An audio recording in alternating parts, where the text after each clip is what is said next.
Welcome to नेटफाइट junkie में आप सभी का स्वागत है। UFC 316 खत्म हो चुका है पर खबरें अभी खत्म नहीं हुई है। आज हम बात करेंगे UFC 316 के बाद मैराव दविशविली क्या करने वाला है, शॉन ओमैली का क्या हाल है, डेना वाइट आके जॉन जोन्स से क्यों नाराज है और इनका हंगामा क्यों खत्म नहीं होता। केला हैरिसन के बारे में एक बार फिर से बात करेंगे। केला हैरिसन के बारे में ये बात करेंगे कि वो नेक्स्ट क्या है उसके लिए, और जिंदगी में आखिरी बार या शायद इस यूट्यूब चैनल की लाइफ में आखिरी बार हम केला हैरिसन के पेट फुली होने के बारे में बात करेंगे। पैची मिक्स के बारे में बात करेंगे, डेना वाइट और टर्की अल शेख के रिश्तों के बारे में बात करेंगे, नेटफ्लिक्स के बारे में भी बात करेंगे कि UFC की डील होने वाली है या नहीं, और एंड में हम ये बात भी करेंगे कि आखिर क्यों ये साल शायद इस चैनल का आखिरी साल हो। पर आगे बढ़ने से पहले सब्सक्राइब करके बेल आइकन क्लिक कर दीजिए, क्योंकि ये कॉमेडी स्पॉट का सबसे बेहतरीन चैनल है। जब तक है तब तक सबसे बेहतरीन है। सबसे पहले बात कर लेते हैं मैराव दविशविली की। UFC 316 की जीत के बाद किसी के दिमाग में ये डाउट नहीं रह गया है कि 135 का अगर कोई गोट है तो वो मैराव दविशविली है। इतनी सारी फाइट लगातार जीतना, इतने सारे चैंपियंस को हराना और चैंपियन बनने के बाद इतना ज़्यादा एक्टिव रहना। देखिए 135 और 145, 135 और 145 में ना एक छोटा सा फ़र्क है। वो ये कि 135 का गोट जो है ना, डॉम क्रूज, वो अपने करियर में ज़्यादा एक्टिव रहा ही नहीं। ये बात अलग है कि वो शानदार फाइटर था, अगर वो रहता तो शायद उसका भी रिकॉर्ड कुछ होसी ऑल्टो जैसा रहता, पर क्योंकि वो ज़्यादा एक्टिव नहीं था इसलिए मैराव दविशविली को उससे आगे निकलना इतना कठिन भी नहीं था। खैर, मैराव दविशविली जब इस सेगमेंट का गोट बन ही गया है तो ये भी सवाल का जवाब हो जाना चाहिए कि उसके लिए अगली फाइट कौन सी है। वैसे तो काफ़ी सारे फैन ये बात कर रहे हैं कि उसकी अगली फाइट फिर से उमर नरगोमेडोव के साथ होनी चाहिए, बट मेरे ख्याल से उमर को एक फाइट करनी चाहिए इससे पहले कि उसे फिर से टाइटल शॉट मिले। कई लोगों का मानना है कि पियोटर यान के साथ उसकी फाइट होना चाहिए। मैं इस बात से डिसएग्री नहीं करता कि पियोटर यान डिजर्व करता है टाइटल शॉट तो, बट हमने क्योंकि पियोटर यान को एक तरफा हारते हुए देखा है तो फिर अगर हम और नज़र दौड़ाएं तो इकलौता आदमी जो बचता है वो है कोरी सैंडहैगन, और मैराव दविशविली ने कहा कि उसका अगला टारगेट कोरी सैंडहैगन है और कोरी सैंडहैगन ने भी इस बात से एग्री किया। टू बी ऑनेस्ट मेरा मानना है कि कोरी सैंडहैगन काफ़ी अच्छी टक्कर दे सकता है मैराव को, आपको पता है ना। खैर, क्या पता है तो मैं अगले सेकंड में बात करूंगा जब मैं बात करूंगा शॉन ओमैली की। शॉन ओमैली ने कहा कि जिस किसी ने मेरा समर्थन किया उसको थैंक यू, और आई एम सॉरी कि मैं आपके उम्मीदों के अनुरूप परफॉर्मेंस नहीं कर पाया। यार मैं ऑनेस्टली कहूँ तो मेरे हिसाब से मेरा शॉन ओमैली की परफॉर्मेंस में को नहीं लगती कि किसी भी तरीके की बुरी परफॉर्मेंस थी, बस मैराव उससे बेहतर है। इस बात पे अगर कोई शक अब रह गया हो तो वो ख़त्म हो जाना चाहिए।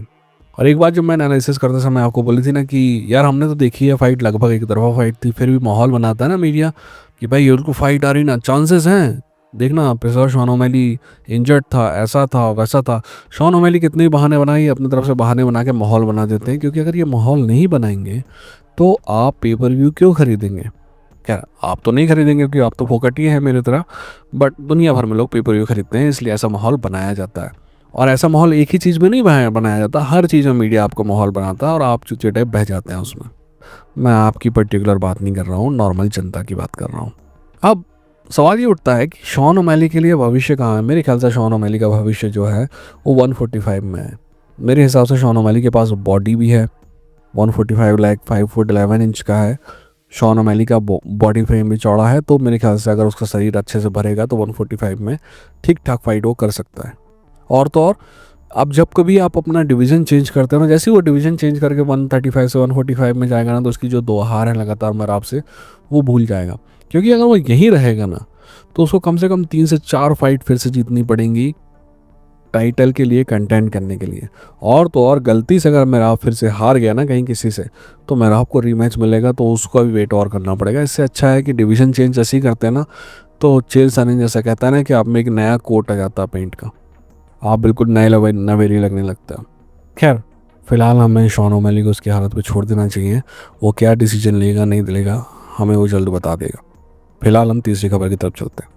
क्या करें ना, डेना वाइट का, जॉन जोन्स का और टॉम एस्पिनॉल का ये जो सागा चल रहा है ना, ये ख़त्म होने का नाम ही नहीं लेता।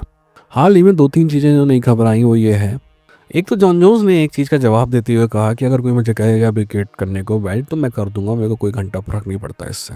और सच यही है, जॉन जोन्स को नहीं फ़र्क पड़ता है बेल्ट विकेट करने से, फ़र्क UFC को पड़ेगा। इसके अलावा नया दांव खेलते हुए जॉन जोन्स ने कहा है कि फ्रांसिस नगानू को वापस आना चाहिए, उससे फाइट करना चाहिए। अगर सुपर फाइट की बात कर रहे हैं तो वही असली सुपर फाइट है। और आई एग्री, फ्रांसिस नगानू से फाइट करने के चक्कर में टॉम एस्पिनॉल का हक तो नहीं मानना चाहिए ना। टॉम एस्पिनॉल को चैंपियन बना दो, फिर तुमको जो लगे वो करो। खैर, डेना वाइट ने कहा कि मुझे तो लगता है कि ये फाइट होगी, और मैं बताऊं आपको मेरे को क्या लगता है। मेरे को लगता है कि ये फाइट होगी 100%। ये सारी बकचोदियाँ इसलिए की जा रही हैं ताकि ये जो अभी करंट कॉन्ट्रैक्ट है यूएफसी का वो ख़त्म हो जाए और ये फाइट अगले साल नए कॉन्ट्रैक्ट के साथ हो। नया कॉन्ट्रैक्ट भी मोस्ट प्रॉब्ली, ऐसा फीलिंग आ रही है कि नया कॉन्ट्रैक्ट भी यूएफसी का ईएसपीएन के साथ ही होने वाला है। आखिर उनके रिश्ते क्यों नहीं जुड़ रहे हैं नेटफ्लिक्स के साथ, इस बारे में हम थोड़ा आगे बात करेंगे। खैर, एक और बात है कि पिटिशन के बारे में किसी ने बोला कि भाई इतने 2 लाख लोगों ने पिटिशन भेज दी कि विकेट किया जाए बेल्ट, ये और वो। तो यूएफसी प्रेसिडेंट ने कह दिया कि भैया ऐसा है कि इतने सारे लोग हैं जो हमारे फ़ैन हैं, उसमें से 1-2 लाख लोग अगर कहते हैं तो उनसे फ़र्क नहीं पड़ता। यार 2 लाख नहीं, 20 लाख का है या 2 करोड़ का है, यूएफसी को आपको कब से लगे कि यूएफसी को घंटा फ़र्क पड़ने लगा कि जनता क्या चाहती है क्या नहीं चाहती। अगर उनको इससे फ़र्क पड़ता तो फ्रांसिस नगानू छोड़ के जाता क्या यहाँ से। और सच बात तो ये है कि आज टॉम एस्पिनॉल के चक्कर में लोग भूल गए हैं, बट पहली सुपर फाइट तो बड़ी सुपर फाइट थी, इससे बड़ी सुपर फाइट यार मैं कितनी बार सुपर फाइट बोलूँगा। एक्चुअल सुपर फाइट जिसके बारे में हम एक्चुअली वेट कर रहे थे वो तो फ्रांसिस नगानू वर्सेस जॉन जोन्स ही थी। खैर, इनकी ये बकर चली जाएगी, जब कोई कॉन्क्रीट खबर आएगी ना तब मैं आपसे बात करूंगा इस बारे में। ठीक, फिलहाल नेक्स्ट खबर की तरफ चलते हैं। नेक्स्ट खबर कैला हैरिसन को लेकर है। ये बात पक्की हो चली है कि कैला हैरिसन की अगली फाइट अमेंडा नूनेस से होगी और मुझे इससे कोई प्रॉब्लम नहीं है। ठीक, तो इस खबर को यहीं छोड़ते हैं और असली खबर के बारे में बात करते हैं। कई लोगों को इस बारे में आपत्ति है, किसी ने तो ये वो वर्ड वो यूज़ किया कि मैं आपका चैनल बहुत पसंद कर रहा हूँ बट आपने ट्रोल किया कैला हैरिसन को उसका वेट को लेके। देखा उसका परफॉर्मेंस कितना अच्छा था और आप गलत हैं, मतलब कि वो पेट बुली नहीं है। तो यार आपको अपना पर्सपेक्टिव रखने का पूरा हक है, पर केला हैरिसन वेट बुली है। वैसे तो मैं 1000 आर्गुमेंट दे चुका हूँ इसको लेके, बट फिर एक बार और कोशिश करता हूँ कुछ नए आर्गुमेंट देने की। आप जो पिक्चर देख रहे हैं ना, खैर उस पिक्चर के बारे में बाद में बात करते हैं। देखिए, पिछली फाइट जिसने देखी ना उसमें 2 तरीके के लोग थे। एक तो कैजुअल फैंस थे, मोस्टली जो इस चैनल को फॉलो करते हैं उनमें से भी ज़्यादातर कैजुअल फैंस ही होते हैं। उनको नजर आई कि केला हैरिसन की परफॉर्मेंस बहुत शानदार थी। पर जो कैजुअल फैन नहीं है ना, जो लगातार इस गेम को बहुत करीबी से देखते हैं और जिनको एक्चुअली फाइटिंग का थोड़ा बहुत एक्सपीरियंस है और फाइटिंग को समझते हैं, उनको पता था कि केला हैरिसन एक वेट बुली है जो कम वेट वाले को आसानी से हरा रही है। मैं इसके पक्ष में और आर्ग्यूमेंट दूंगा आगे, तो भागने का नहीं है अभी। पहली बात, जिसने ये लिखा उसे अपना लिखने का पूरा हक था, और thank you very much for comment. You have every right to disagree, but I disagree with you. अब ऊपर जो फोटो दिख रही है ना, उसमें देखना तुम, एक साइड वो फाइटर है जो वेइन के समय ऐसा लग रहा है कि उसके पिछवाड़े में किसी ने इंजेक्शन लगा के पूरा का पूरा हवा निकाल लिया हो। पर ये जो फाइटर वेइन कर रही है ना, उसके दूसरी तरफ एक दूसरी फाइटर है जो अपने मसल्स दिखा रही है। ये फाइटर फाइट कर रही है। ये दोनों फाइटर एक फाइटर है, ये मत बोल देना मुझे। एक कैला हैरिसन है 135 पाउंड में, और एक कैला हैरिसन का कल वजन बता तुम्हें कितना था, 159 पाउंड से लेके 163 पाउंड के बीच में। तो वो दूसरी फाइटर जो है ना वो है। अब बहुत से लोग ना इसी आर्गुमेंट को बार बार धुल रहे हैं कि भाई वेट कटना बहुत कष्ट होता है, कोई भी वेट कट करके कर सकता है, ये होना चाहिए। यार हर वो चीज़ जो टफ होती है ज़रूरी नहीं है कि वो सही हो। आपको पता है इसी वजह से बॉक्सिंग में रिहाइड्रेशन क्लॉज का आजकल बहुत ज़्यादा यूज़ होने लगा है। हर बॉक्सर जो बड़ा बॉक्सर है वो आजकल रिहाइड्रेशन क्लॉज डालता है और बोलता है कि अगर आप वेइंग जितने पे करते हो उससे 10 ही पाउंड ज़्यादा वेन गेट कर सकते हो आप। अगर आप 145 में वेइन करते हो ना, तो अगले दिन फाइट के समय आपका वेट ज़्यादा से ज़्यादा 155 हो सकता है, उससे ज़्यादा नहीं। और ये सब क्यों किया जाता है? क्योंकि एक्स्ट्रा वेट जो रीगेन है वो अनफेयर एडवांटेज है। अब मैं आखिरी आर्गुमेंट दे रहा हूँ और इसको समझने की कोशिश करना। 135 का चैंपियन है मेराब दविशविली, बोलो हाँ। अब अपने दिमाग में आंख बंद करके एक जगह पे इमेजिन करोगे मेराब दविशविली फाइट के लिए तैयारी कर रहा है, और दूसरी तरफ 170 पाउंड का कोई भी खिलाड़ी ले लो, हमजा चिमाएव ले लो, अब तो खैर वो हमजा चिमाएव है नहीं, कमारू उस्मान ले लो 170 पाउंड का। आप बोलोगे क्योंकि कमारू उस्मान, हाँ कमारू उस्मान, क्योंकि कमारू उस्मान 170 पाउंड में फाइट करता है और वेट कट करके फाइट करता है 170 पाउंड में। कैला हैरिसन ओलंपिक में 172 पाउंड में फाइट करती थी और 9 पाउंड का वेट कट करके करती थी। उसकी बायोग्राफी में है, जाके पढ़ो। तो कमारू उस्मान वेट कट करके कहाँ पे आता है? 170 पाउंड में। कैला हैरिसन कहाँ पे आती थी? वो 170 पाउंड, 172 पाउंड में एक्चुअली, वो तो क्या कमार उस्मान से भी 2 पाउंड ऊपर आती थी। ठीक है, इमेजिन करो कि एक साइड मेहराब दिविशविली खड़ा है और दूसरे साइड कमारू उस्मान है या जेडीएम है या बिलाल मोहम्मद है और फाइट कर रहे हैं। मेहराब दिविशविली कितना भी अच्छा हो, जीतेंगे कमारू उस्मान, जेडीएम में बिलाल मोहम्मद ही। और क्यों जीतेंगे आपको पता है, साइज की वजह से, एक्स्ट्रा वेट की वजह से। और जब वो जीतेंगे ना, तो यहाँ जो कुछ लोग कह रहे हैं ना कि बहुत अच्छी परफॉर्मेंस थी, लोग बहुत अच्छी परफॉर्मेंस नहीं कहेंगे उसको, वेट बुली होना कहेंगे। ठीक है ना। और केला हैरिसन वेट बुली है। जब उसके बराबर वाली फाइट थी ना, जब एक्चुअली रिहाइड्रेटेड लरिसा पचेंको से उसकी फाइट हुई थी, तो वो फाइट हार गई थी। उसके बाद वो पीएफएल से निकल ली। उसके बाद पीएफएल में कौन आई? साइबॉर्ग, जो एक्चुअली उसके साइज की है। अगर साइबॉर्ग भी 135 में फाइट करती ना, तो मैं साइबॉर्ग को भी वेट बुली ही कहता। वाइट साइबॉर्ग का साइज जो है वो केला हैरिसन के साइज के बराबर है। वो वेट कट करके 155 145 में फाइट करती है। एक ही ऑर्गेनाइजेशन में आ गए थे साइबॉर्ग भी और केला हैरिसन भी। केला हैरिसन वहां से निकल ली और यूएफसी में साइन कर ली। केला हैरिसन को एक फाइट का कॉन्ट्रैक्ट दिया गया था, एक फाइट का कॉन्ट्रैक्ट, यानी कि उससे साइबॉर्ग से उसको फाइट करना था और निकल लेना था। वो भी साइन नहीं करी उसने। एनीवेज, तो ये किस्सा यहाँ खत्म हो गया। और वैसे भी अभी तक जो लोग इस बात को समझ नहीं पाए कि वेट पुली होता क्या है क्या नहीं होता है, वो आगे भी समझ नहीं पाएंगे।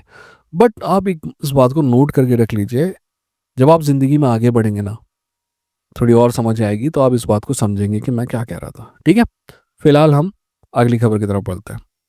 अगली खबर पैची मिक्स को लेकर है। पैची मिक्स ने कहा है कि I appreciate the people who supported me and it's been a long ride, would have liked to do more and made it adjustment. I will come back stronger from this moment. देखिए यार, मैंने तो आपको पहले भी कहा है, जिस पाची मिक्स ने उस दिन फाइट किया ना, ये वो पाची मिक्स नहीं है जिसको मैं 4 साल 5 साल से देख रहा हूँ। बट ये ना, एक प्रॉब्लम तो इसमें तब भी थी और ये प्रॉब्लम अभी भी है। ये जो ईगो वाली प्रॉब्लम आती है ना, कि मैं स्ट्राइकर के साथ स्ट्राइकिंग करूंगा और रेसलर के साथ रेसलिंग करूंगा, ये प्योर चूतियापा वाली थिंकिंग है। और यहाँ पे ईगो आप सामने लाते हो ना, तो आपके हारने के चांसेस बढ़ जाते हैं। और पाची मिक्स तो हार ही गया। ये बात अलग है कि आपको, अगर आप फाइट में ध्यान देंगे, तो पाची मिक्स का दूसरा राउंड पहले राउंड से अच्छा था और तीसरा राउंड दूसरे राउंड से अच्छा था। जैसे जैसे फाइट आगे जा रही थी, पाची मिक्स बेहतर कर रहा था। बट कहाँ कर रहा था? स्ट्राइकिंग में। स्ट्राइकिंग में तो मैं शुरू ही बोल दिया था कि अगर स्ट्राइकिंग होगी तो बतीस्ता जीतेगा। बतीस्ता की terms and condition patchy mix ने एग्री कर दी, तो वही होना था जो हुआ। यार मैं ना जिंदगी में, मैं झूठ नहीं बोलता, आपने जितनी सफलताएं देखी होंगी ना, मैंने उससे ज़्यादा देखी है। और आपने जितने फेलियर देखे होंगे ना, उससे ज़्यादा बड़े फेलियर देखे हैं। मेरी अपनी लाइफ में पिछड़ने का सबसे बड़ा कारण मेरा ईगो था।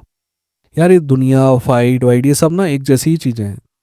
ईगो ईगो ये सब बकचोदियाँ ना अपने पिछवाड़े में डालो, स्मार्ट तरीके से डिसीजन लो और अपनी विल पावर हाई रखो और मेहनत करते रहोगे ना, तो किसी का बाप तुमको सफल होने से नहीं रोक सकता। अगर कोई हरामजादा तुम्हारी बेइज्जती करता है ना, तो मन में उससे बदला लेने की इच्छा रखो, बट ईगो के चक्कर में कुछ ना करो। तो मतलब सबसे बड़ी बेइज्जती क्या होती है सामने वाले की? कि तुम तरक्की करो। हम ऐसे समाज में रहते हैं जहाँ पे एक आदमी की तरक्की से दूसरों को जलन होती होती है। तो जैसे जैसे तुम तरक्की करोगे ना, दूसरे अपने आप जलते जाएंगे। पर ईगो से काम मत लो। मुझे पता है कि थोड़ा मुश्किल चीज़ है ये, पर ईगो से काम मत लो। मैं शायद अपने आप को भी कह रहा हूँ। एनीवेज, खैर प्रवचन हम यही ख़त्म करते हैं और आखिरी खबर की तरफ चलते हैं। उसके बाद मैं बताऊंगा आपको कि आखिर मैं क्यों सोच रहा हूँ कि ये साल आखिरी होगा चैनल का। आखिरी खबर जो है टर्की अल शेख और डेना वाइट को लेकर है। आप सभी को पता होगा कि डेना वाइट और टर्की अल शेख जो है, उनकी जो बड़ी अगली फाइट है वो है कनेलो वर्सेस क्रॉफर्ड वाली फाइट। पहले ये बात बिल्कुल स्पष्ट हो गई थी कि कनेलो वर्सेस क्रॉफर्ड वाली जो फाइट है उसको कौन प्रमोट करेगा, उसको टीकेओ प्रमोट करेगा। और ये माना जा रहा था कि टीकेओ ना सिर्फ प्रमोट करेगा बल्कि ये फाइट जो है नेटफ्लिक्स में आएगी। पर जब नेटफ्लिक्स से लोग बात कर रहे थे, तो एक आदमी ने सारा काम बिगाड़ दिया। उस आदमी का नाम है टर्की अल शेख।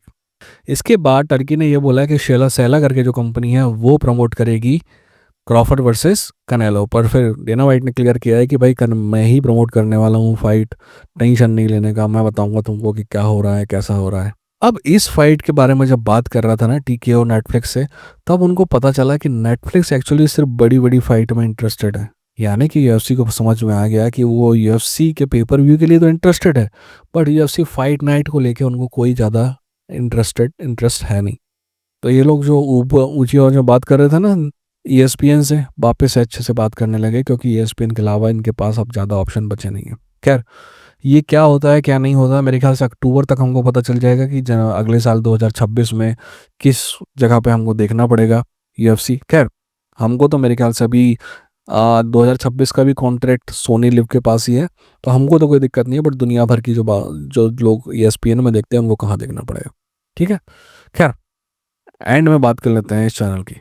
देखो यार, इस चैनल में मेरी काफ़ी सारे रिसोर्सेज, हाँ तुमको एडिटिंग अच्छी नहीं मिलती है, और ये वाली वीडियोस में एडिटिंग में इसलिए नहीं करवाता हूँ क्योंकि बहुत टाइम लगता है यार एडिटिंग में, 3-4 घंटे वीडियो लेट हो जाता है।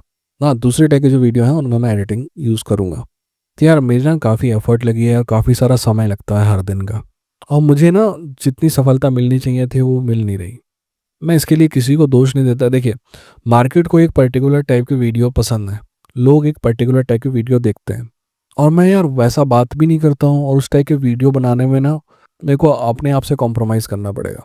तो मेरा मानना है कि अगर मैं हिट होऊंगा तो इसी के साथ होऊंगा जो मेरे पास है, क्योंकि ना अपनी लाइफ में मैं दूसरी जगह बहुत ज़्यादा कॉम्प्रोमाइज़ करता हूँ। मैंने बहुत सारे ऐसे काम किए हैं जो मतलब मेरा स्वाभिमान इजाज़त नहीं देता था, फिर भी मैंने किए हैं, क्योंकि पैसों की ज़रूरत होती है, दूसरी मजबूरियाँ होती हैं, जिम्मेदारियाँ होती हैं, ज़िंदगी जीने के लिए ज़रूरत होती है।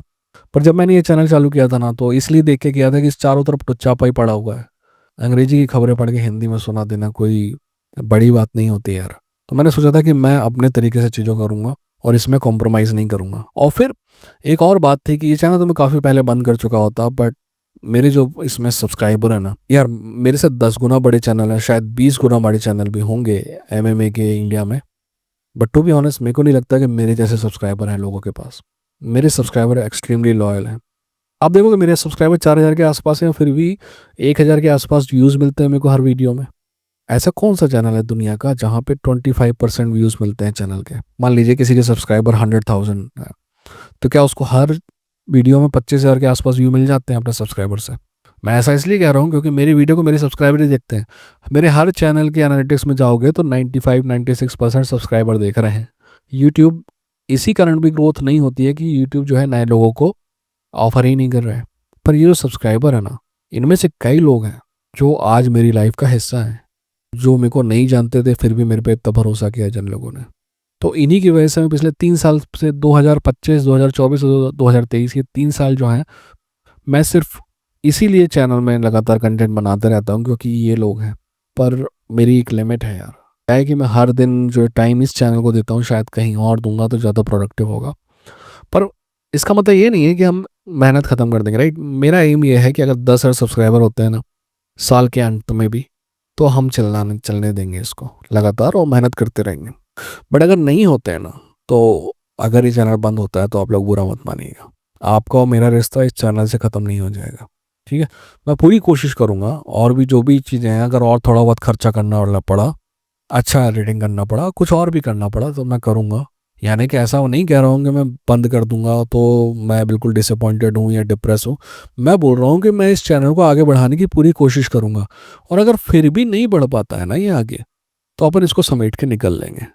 हाँ, मैं किसी को दूंगा नहीं है चैनल, आप टेंशन मत लीजिए। आपने मेरे पे भरोसा किया है तो मैं किसी और को सौंपूंगा नहीं। ठीक, चलिए, ये हो गई चैनल की बात। मिलते हैं अगली वीडियो के साथ, तब तक अपना ख्याल रखिए, अपनों का ख्याल रखिए। ये थे इंडियन फाइट जंकी, लड़ेंगे जीतेंगे।